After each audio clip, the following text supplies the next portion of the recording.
On the surface, Naomi Judd seemed the picture of perfection, a glamorous beauty living her dream life as a celebrated musician touring the country with her daughter Winona.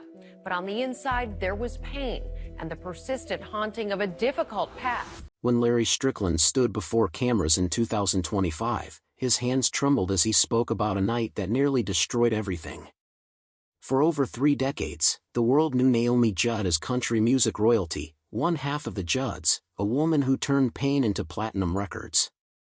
But behind the Grammy Awards and sold-out shows, there was a marriage holding secrets so dark that when Larry finally revealed them, even Naomi's closest fans were left speechless. What happened on that night when a phone call shattered their home? What truth had been buried for so long? And why did it take Naomi's tragic death for her husband to finally speak? The night everything shattered, Larry Strickland will never forget coming home that evening in the late 1980s. He had been on tour with his gospel group, traveling from city to city, performing in churches and concert halls across the South. The tour had lasted nearly a month, taking him through Tennessee, Georgia, Alabama, and Mississippi. He was exhausted from the road, looking forward to sleeping in his own bed and seeing Naomi after weeks apart. When he walked through the front door of the Nashville home he shared with Naomi, something felt wrong immediately. The air was heavy. Silent. There was no music playing, no sound of Naomi moving around the house, no greeting at the door. And then he saw it. Their wedding photos, torn to shreds and scattered across the floor. Frames were broken, glass shattered everywhere. Pictures of their wedding day at Christ Church, images of them smiling together on their honeymoon, snapshots of happier times, all destroyed. His clothes, carefully packed in suitcases and bags, had been thrown onto the front lawn like garbage. Shirts, pants, jackets, shoes, everything he owned was outside, some items already wet from the Tennessee humidity. Larry's heart was racing as he walked further into the house. He called out Naomi's name, but there was no response. When he reached their bedroom, he found her standing there. Her face was streaked with tears, her eyes red and swollen from crying. But what stopped him cold was what she held in her hands. A gun. A registered handgun they kept in the house for protection. The weapon was pointed directly at him. Larry froze. His mouth went dry. He had seen Naomi upset before, seen her struggle with emotions that came in powerful waves, but this was different. This was something else entirely. There was a look in her eyes he had never seen before, a mixture of betrayal, rage, and complete devastation. He tried to speak, tried to ask what was wrong, tried to take a step toward her. But before he could get the words out, before he could even process what was happening, Naomi pulled the trigger. The sound of the gunshot rang through the house. It was deafening, echoing off the walls, making Larry's ears ring so loudly he couldn't hear anything else. Time seemed to slow down. Larry's entire body went into shock. His ears were ringing, his heart pounding so hard he thought it might burst through his chest. He looked down at himself, expecting to see blood, expecting to feel pain. But when the shock faded and his vision cleared, he realized something. The bullet had missed. He was still alive. Whether Naomi had intentionally missed or whether her hand had shaken at the last second, he would never know. For what felt like an eternity, they just stood there. Naomi was still holding the gun, her hand trembling. Larry was frozen in place, unable to move, unable to speak. Finally, without saying a word, he turned around and walked out of the bedroom. He grabbed what little of his belongings he could find that hadn't been destroyed or thrown outside, packed them into his car, and drove away. For decades, this moment remained hidden. Locked away. A secret that only 2 people knew. Larry never called the police. He didn't file a report. He didn't tell family or friends what had happened.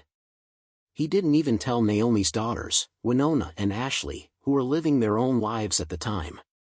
He simply left the house and stayed away for several weeks, trying to process what had just happened and whether his marriage could survive. Naomi eventually reached out. She called him, left voicemails, sent letters. She apologized. She begged him to come back. She promised it would never happen again. And after weeks of thinking, Larry made a decision. He went back. They sat down together and had a long, painful conversation about what had driven Naomi to that breaking point. And together, they made what Larry later called a silent agreement. They would bury this night. They would never speak of it publicly. They would lock it away and try to move forward. For love. For their careers. For the children. For the image they had built together. In 1995, 5 years after the incident, a television movie called Naomi and Winona, Love Can Build a Bridge aired on NBC. The movie told the story of the Judds' rise to fame, their struggles, and their family dynamics. In one scene, the character playing Naomi fires a gun during an argument with her husband.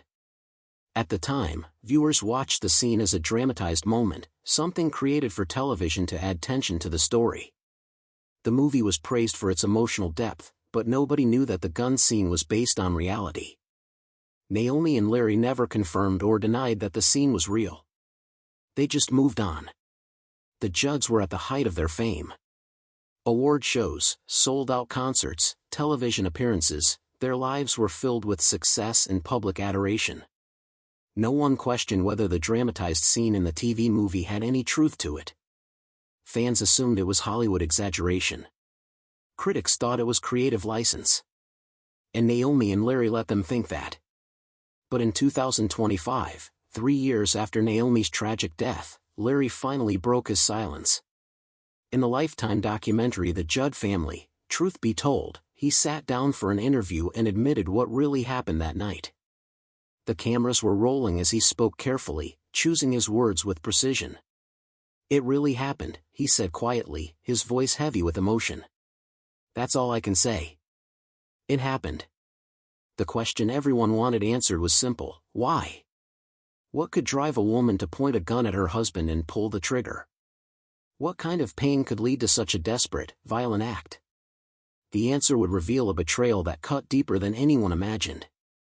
The betrayal that broke her 24 hours before Naomi fired that gun. She received a phone call that destroyed her world. Larry was away on tour. Naomi was home alone. The phone rang, and a woman's voice came through. A stranger. Someone Naomi had never met. The woman told Naomi she was in love with Larry. She shared personal details, intimate things only someone close to him would know. She called him her soulmate. The conversation lasted minutes, but for Naomi, it felt like hours. When she hung up, she didn't cry or scream. She went silent. For 24 hours, she didn't speak to Larry at all. She sat with the pain, with images of her husband with another woman running through her mind. That pain turned into something darker. Larry later confirmed in the documentary that he had been unfaithful. The phone call wasn't a lie. He had cheated on his wife, and now she knew. A marriage built on fame and fractures. To truly understand what happened that night, you have to go back to the very beginning of Naomi and Larry's relationship. Naomi Judd met Larry Strickland in 1979 at a music event in Nashville, Tennessee. At the time, Naomi was not the country music superstar she would later become. She was a 33-year-old single mother working as a registered nurse in the intensive care unit at Williamson Medical Center. Her life was hard, exhausting, and filled with constant struggle. She had 2 daughters, Winona, who was 14 years old, and Ashley, who was 11. After her divorce from Michael Simonella, Naomi had been raising the girls on her own, working long hours to support them. Money was always tight. There were times when Naomi had to choose between paying the electric bill and buying groceries. She worked night shifts because they paid slightly more, even though it meant being away from her daughters during the hours when they needed her most. Winona often took on a motherly role with Ashley, making sure her younger sister got to school on time, did her homework, and had something to eat for dinner. It was a childhood marked by instability and constant moving. The family relocated frequently, living in different towns across Kentucky and Tennessee as Naomi searched for better job opportunities. But despite all the hardship, Naomi never gave up on her love for music. She sang around the house, wrote songs in her spare time, and dreamed of someday making it in the music industry. That dream brought her to a small music event in Nashville, where local artists and musicians gathered to network and perform.